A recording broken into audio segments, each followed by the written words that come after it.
Hello guys, once again it's Matt, and today we have another video. Thank you all my members, all my patrons. Make sure to subscribe, that we are trying to get to 15,000 subscribers. And yeah, let's take a look on this massive fight between the F-14 and the MiG-29. So yeah, let's get into it. Exploded that F-14. But yeah, today we're going to take a look on the BVR, especially department on the MiG-29 against an F-14. Remember here the radar is kind of bugged. It is working, but it is weird depending on the mode that you're using. So it's very much work in progress, as well as the flight model, the damage model, the R-73, the R-27. I think it's pretty alright, but most of the things here they feel weird, or they do some weird bug that it's not supposed to happen, or the flight model doesn't work properly because the aircraft feels like a bus, and it can pull like 7G sometimes. So it's kind of weird. Even the R-73s are very weird right now. But yeah, let's take a look. So the detection here, 80 kilometers detection. We can get a properly good lock from 60. So textbook, the same way as in the DCS it is right now. And yeah, we are trying to shoot down the F-14 using the R-27. He already shot the Phoenixes. So yeah, I'm running out of time to initiate. As you see, the Phoenixes there. We are running out of time until we can shot. I'm trying to get a little bit closer. So 30 something kilometers, right? So I waited too much even, but still. And notch it a little bit, crank it a little bit to the left, to the right? So yeah, just trying to lose some speed as well to make it more maneuverable, the aircraft, and also to make the missiles work a little bit harder against me as well. So yeah, cranking very hard here to just make sure to the Phoenix, make the Phoenix lose the lock. Try to fire an R-27T just to be sure. But yeah, target destroyed, and the Phoenixes are nowhere near me. So yeah, we might have a new BVR king in the area. The R-27 is amazing, man. It's a very fast missile. Obviously, it's not fault-proof. It's still an 80s missile, right? It has basically nothing against something like AIM-120 or R-77. But compared to AIM-7Fs, compared to Phoenixes, you can do pretty well. And the radar is amazing, right? And the MiG-29's radar is pretty good. I lost lock there. He was flying really low, so I ended up losing lock. Tried to get the lock again, but as you see, it is hard to get the detection sometimes. For some reason, the detection just disappears and appears again, and maybe the TWS just like kind of moves around a little bit, so it is kind of weird. Maybe it is work in progress. So yeah, I already lost the lock. I could not find my missile anymore. So I knew I didn't have any BVR anymore to do, because I was using the R-27T as well, which is a very good missile to be the second shot. That's going to be the main armament that I will probably use, one R-27R for early BVR kill in the small matches, right? At least. In the bigger matches, I probably would use two R-27Rs. But the Ts are so good that, I don't know, it's just maybe even better than the R sometimes. But you cannot do the BVR, properly good BVR with the T, so I would still use one R in a normal match and then the T afterwards, right?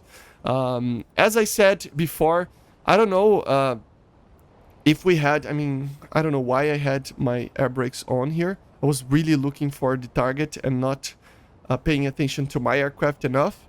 So just don't mind that, okay?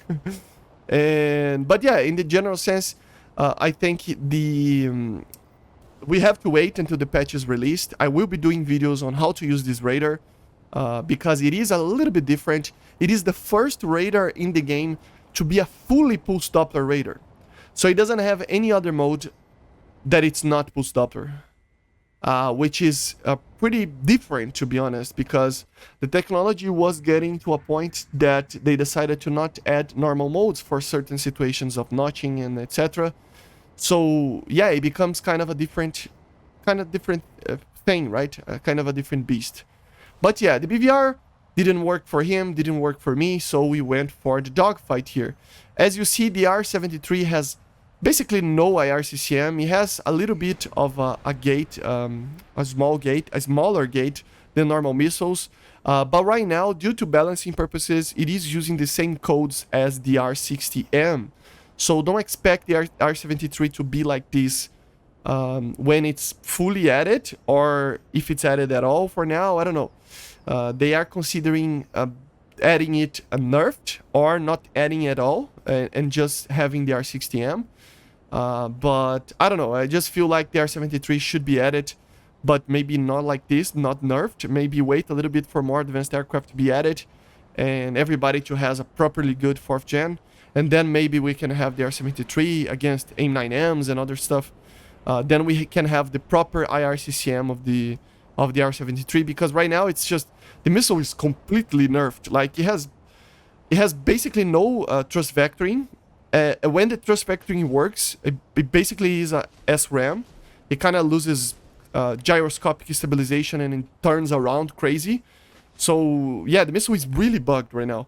And once you get the properly good, it's like a big R60, to be honest. It really is missing the thrust vectoring kind of, and it's bugged, at least the thrust vectoring or something like that. It doesn't have the IRCCM. So I don't know. I prefer to not have the missile like this and have just the R60Ms for later to be added properly than to have this. But I don't know. They might add it, nerf it like this, and I would be kind of sad, but at least it is better than the R60M, I guess, right? But yeah, we can see that performance of IRCCM and stuff like that kinda in the R27T, even though apparently it doesn't have a proper IRCCM. So to have a proper IRCCM in game, it needs to change basically the gate of frequencies. I think, I don't know what's it called, but it is basically a tolerance of flares there that they are changing in this gate thing. I don't know that much of code, so especially in games, but that's kind of what they change to do a flare resistance missile, resistant missile or not. And apparently it doesn't have the IRCCM because it doesn't change after the launch, right? So if it did change after the launch, or at least the FOV changed it or something like that, it would be a properly like realistic IRCCM, but even the R27T doesn't have it yet. So I don't know how they will deal with that, but still, the R27T is way better than the R73 right now, just due to that. It ignores a lot of flares, and the R73 should be like that as well. So yeah. And here you can see a little bit of a dogfight between the F-14 and the MiG-29. And just to know that it is kind of a problematic thing. The flight model of the MiG-29 is also kind of weird. You cannot pull a lot of G's on it, and it becomes kind of a bus, depending on the speed that you are. So, kind of a weird aircraft. It is work in progress, so we have to wait until this is properly added. But yeah, got him with the guns. Eventually, I made him overshoot a little bit.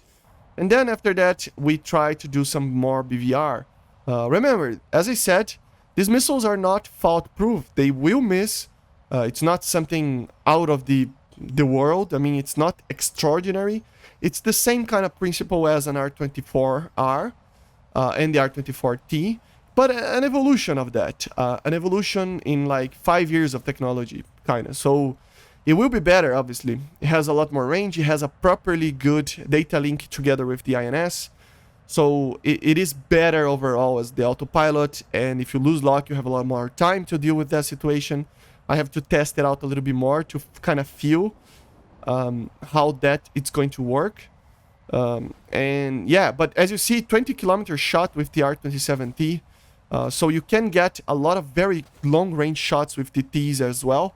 And remember, the Ts have the it's not properly IRCCM, as I said, but it is a little bit, a lot more flare resistant than the other missiles.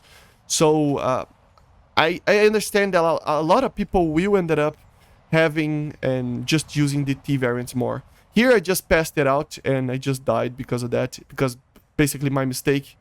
I don't want to blame it on the aircraft, but it was really, really my mistake. But yeah.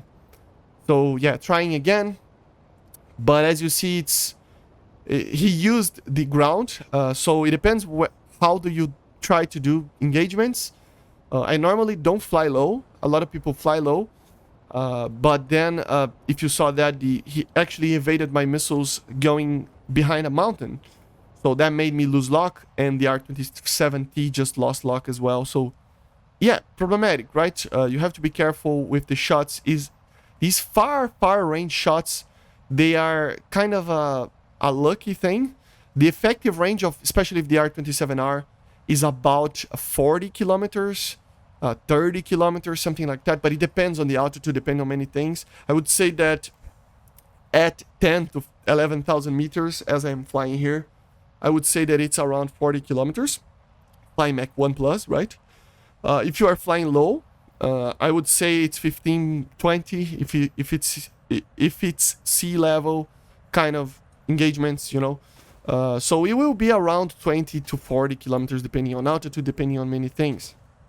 As I said, these R-27Rs, they are good for BVR, okay? So if you are not going to do BVR, if you don't try to do BVR, if you are not trying to shoot an enemy from further away than 20 kilometers, there is really no reason why not to carry 2 R-27Ts. Even if you want to climb and fly high, the R-27T is so good that it makes everything else just it really doesn't matter, really not matter.